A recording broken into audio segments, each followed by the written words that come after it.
Le projet 1, toujours, texte et documents d'histoire. Révision, deuxième partie. Alors, je m'adresse aux langues étrangères et aux lettres, aux scientifiques, aux gestions, aux matériels. Donc, troisième AS, toutes filières confondues.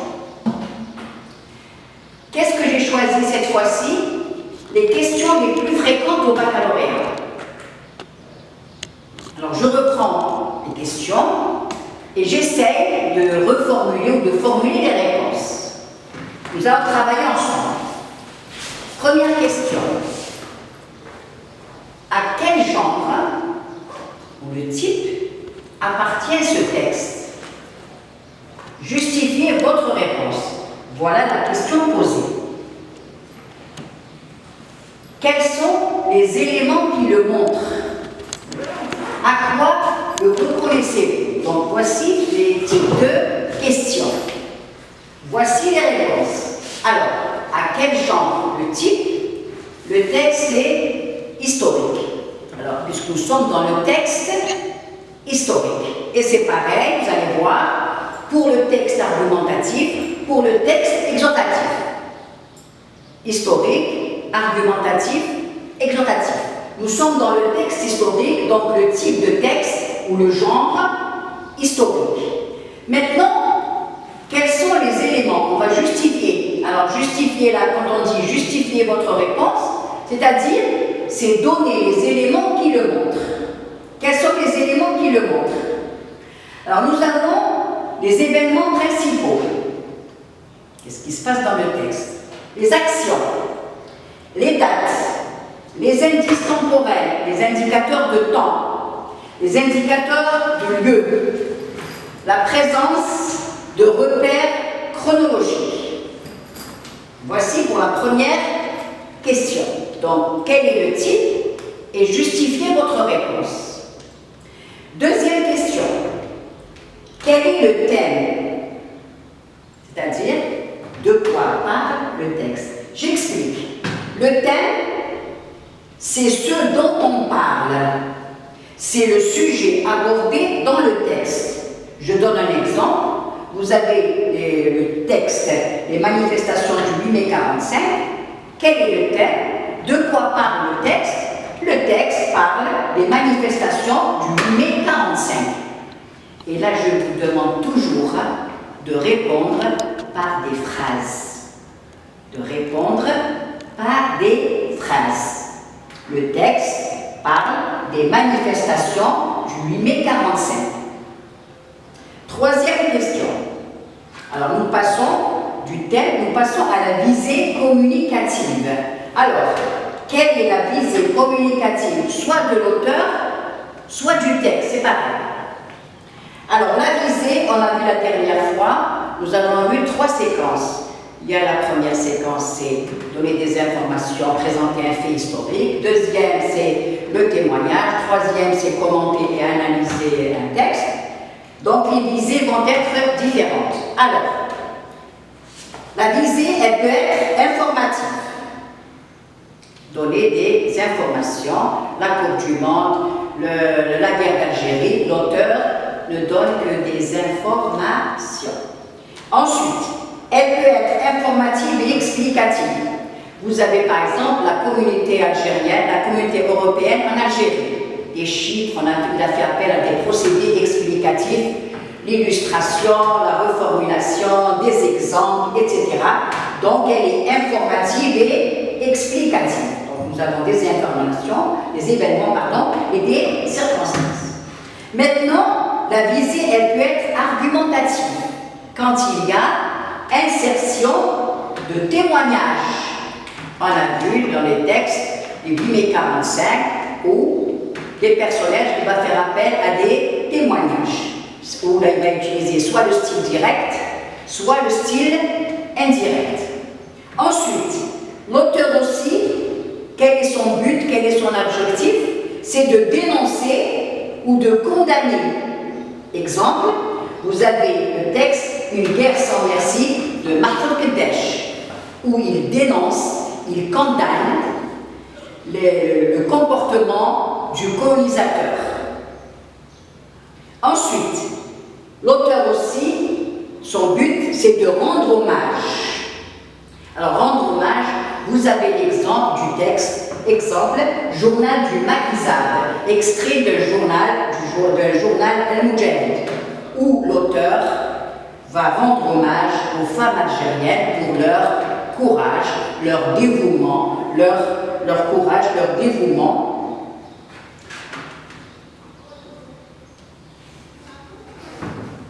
Quatrième question, et je vais reprendre un petit peu quand je vais faire vers la fin, je vais reprendre le lexique péjoratif et mélioratif.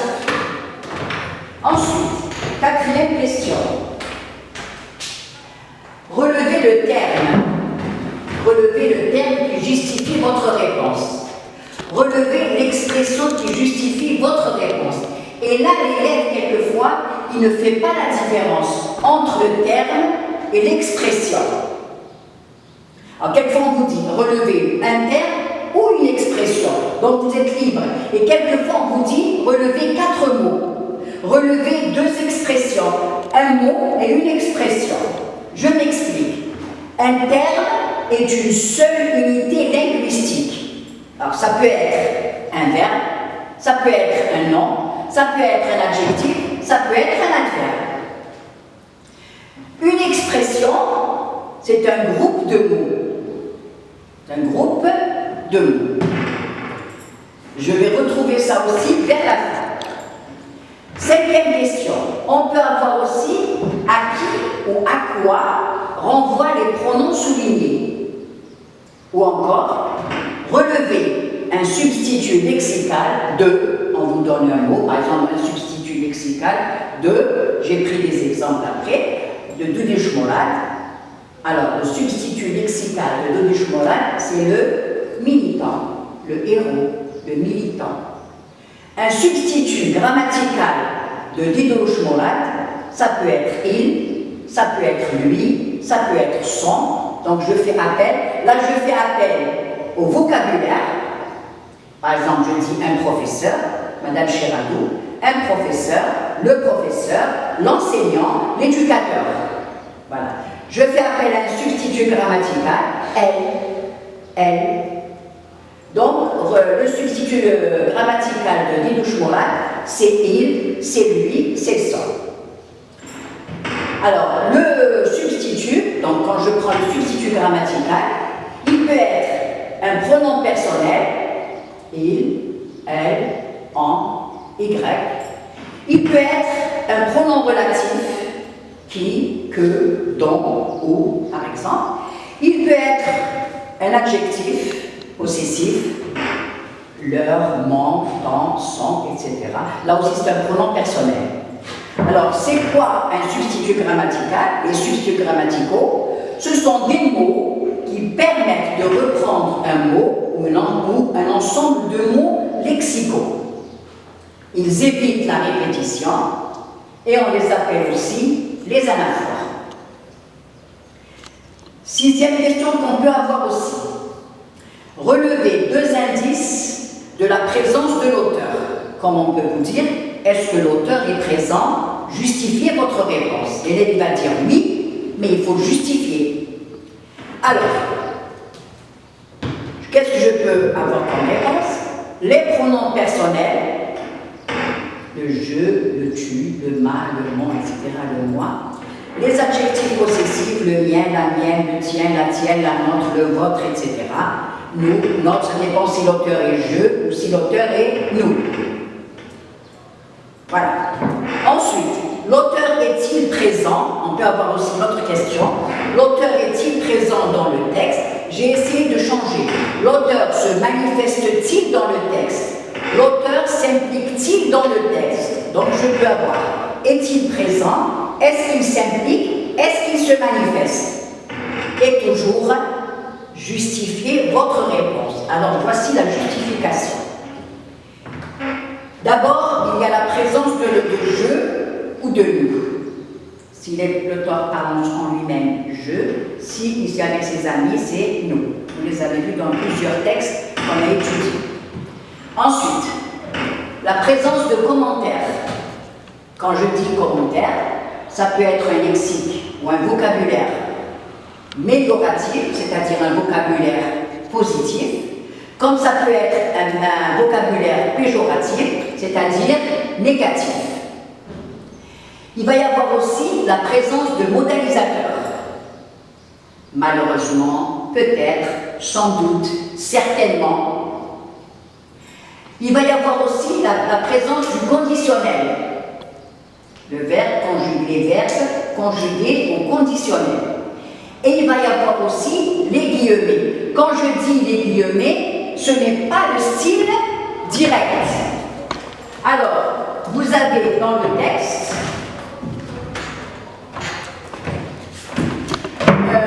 vous avez un texte à la page 43 en évaluation formative, un texte de Jean Meyer, Esclaves et négriers, où l'auteur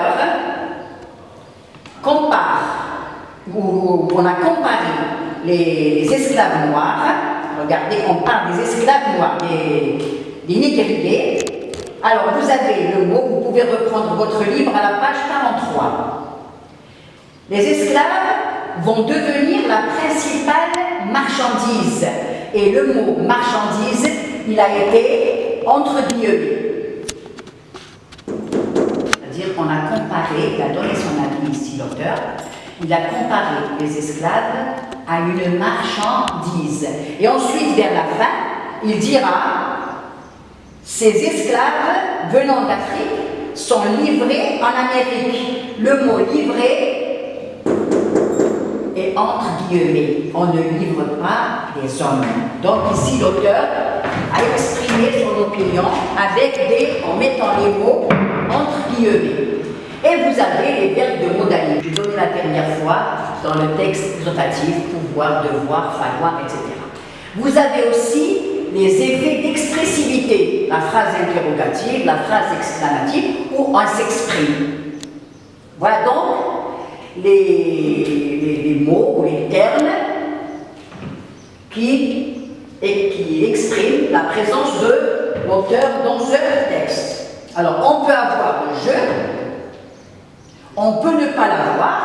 Alors, je regarde. S'il n'y a ni le jeu, ni le commentaire, ni le conditionnel, ni les modalisateurs, ni les guillemets, le texte est objectif. Absence de l'auteur. Si je ne vois pas le jeu, le nous, mais je vois les commentaires, le vocabulaire, je vois par exemple les effets d'expressivité, je vois le conditionnel. Des fois, vous pouvez avoir 3 comme 2, comme vous pouvez avoir 3, comme vous pouvez avoir le tout. Ensuite, nous passons à la question numéro 7. Relevez le champ lexical de tel mot, pris du texte toujours. Hein? Ça peut être le mot paix, ça peut être le mot violence, ça peut être le mot guerre, ça peut être le mot opprimé dans le texte historique. Ou bien relever les termes appartenant au champ lexical 2. Alors, je vais relever les mots et expressions renvoyant à la... C'est quoi un champ lexical?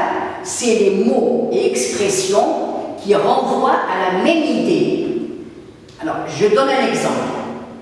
Par exemple, donner le champ lexical ou relever des mots ou des expressions relevant au champ lexical de guerre. Alors moi, j'ai fait exprès de mettre des mots et des expressions. Parce que quelquefois, on vous dit relever 2 mots et 2 expressions. Relever 4 mots ou expressions. Donc, lisez bien la question. J'ai relevé des mots. Alors voilà, par rapport à guerre, violence, massacre, tuerie, mort. J'ai relevé des expressions. Là, c'est du texte de 8 mai 45. Hein? C'est les manifestations du 8 mai 45. Vous pouvez reprendre le texte du livre.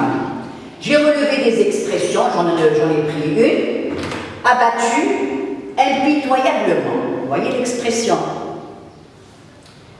8e question.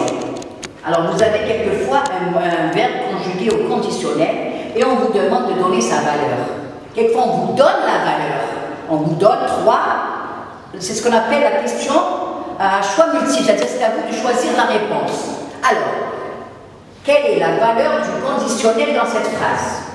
Alors, par exemple, le conditionnel, qu'est-ce qu'il peut exprimer? L'incertitude, l'éventualité, l'atténuation, etc. Donc, vous choisissez, est-ce que c'est l'incertitude, est-ce que c'est l'éventualité, ou est-ce que c'est l'atténuation? Et là, regardez, une fois que les révisions sont faites, enfin, j'ai essayé de reprendre les caractéristiques du texte historique, ensuite les questions les plus fréquentes. Maintenant, nous passerons à des sujets baccalauréat et je choisirai à chaque fois un texte, un sujet bac, où il y a différentes questions, c'est-à-dire où je vais retrouver le conditionnel. Le champ lexical, on le trouve dans tous les sujets, champ lexical, etc. Mais il y a certains sujets, on trouvera par exemple la valeur du conditionnel. Donc on fera une bonne révision avec des sujets baccalauréats. 9e question. Relevez les indicateurs temporels qui indiquent les étapes du récit. Alors les indicateurs temporels, c'est des indicateurs de temps. Maintenant, ces indicateurs, ils peuvent être des indicateurs de temps absolus, comme ils peuvent être des indicateurs de temps relatifs. Parce quelquefois, on peut vous dire, relevez du texte un indicateur de temps absolu. Alors, je m'explique. Les indicateurs de temps absolu, ce sont des indicateurs qui nous donnent alors l'année, le jour, c'est-à-dire les dates exactes. Ça peut être l'année, 1954, le jour, 1er novembre, le mois, novembre. Ça peut être aussi le siècle, l'histoire des Arabes, du 7e au 8e siècle. Maintenant, relatif, ce sont des indicateurs par rapport aux indicateurs de temps absolu. Alors, je dirais par exemple aujourd'hui, mercredi 3 juin 2020, c'est un indicateur de temps absolu. Mais si je dis hier, il y a une semaine, l'année dernière, c'est par rapport à 2020. C'est par rapport à 2020. Le mois passé, c'est par rapport au mois de juin, etc. Ce sont des indicateurs de temps relatifs. Donc, vous voyez, indicateur de temps absolu, c'est l'année, le jour, le mois, etc. On peut vous dire aussi à quelle période ou à quelle époque historique se situe l'action. Alors, la période, par exemple, le texte 8 mai 45, c'est la colonisation française. La période, c'est la colonisation française. Relevez 2 indices de lieu. Alors, Delphine, pour mémoire, ça s'est passé en France. Les femmes maquisardes au maquis. Je prends les femmes algériennes en prison, dans un camp. Les femmes algériennes dans un camp. Ici, là-bas, etc. Ce sont des indicateurs de lieu. Maintenant, vous avez la progression. Dans un texte historique, nous suivons une progression. Nous avons 3 types de progression. La question, quelle progression, par exemple, quelle progression thématique a-t-on suivi ou a suivi l'auteur dans le premier paragraphe, le 2e ou le 3e paragraphe? Bon. Alors moi, je définis les progressions. La progression a thème constant, c'est-à-dire que les phrases s'enchaînent par la reprise du même thème, d'une phrase à l'autre. Donc je suis toujours dans le même thème, constant. B. La progression linéaire. C'est-à-dire, chaque phrase, elle reprend pour le thème le propos de la phrase précédente. Le thème, c'est ce dont on parle. Le propos, c'est ce qu'on dit du thème. C'est la progression à thème dérivé. Le texte progresse par la décomposition du thème principal. C'est-à-dire, j'explique plus simplement, c'est-à-dire que le thème général se divise en plusieurs thèmes particuliers assurant la progression du texte. Donc nous avons 3 progressions. Et là, je vous ai dit, on va essayer de les retrouver dans des textes. C'est-à-dire, chaque texte qu'on va étudier, on essaiera de retrouver la progression. C'est-à-dire que vous comprendrez mieux. Remarque, alors je reprends ce que je viens de dire. Hein. Le thème, c'est ce dont on parle. Je l'ai réécrit comme ça oralement, vous allez l'oublier. Là, il est écrit. Le propos, c'est ce qu'on dit du thème. À chaque fois, je vous explique le mot pour que vous compreniez mieux. 11e question. Le narrateur est-il historien ou témoin de l'événement? Historien, témoin de l'événement. Le narrateur, alors vous faites bien attention, vous lisez attentivement votre texte avant de répondre. Le narrateur est la personne qui parle, qui raconte l'événement. Il peut être témoin de l'événement, c'est-à-dire il raconte et en même temps il est témoin. Là, il devient personnage. Exemple, vous avez récit d'une arrestation de Mostafa al-Sharaf. Vous avez aussi le 1er novembre à Hijla de Salem Boubaker. Il y a le jeu, il y a le nous, il écrit et en même temps il raconte et en même temps il est témoin. Maintenant, vous avez quelquefois à la fin une question à choix multiple, c'est-à-dire on vous donne des réponses et c'est à vous de choisir.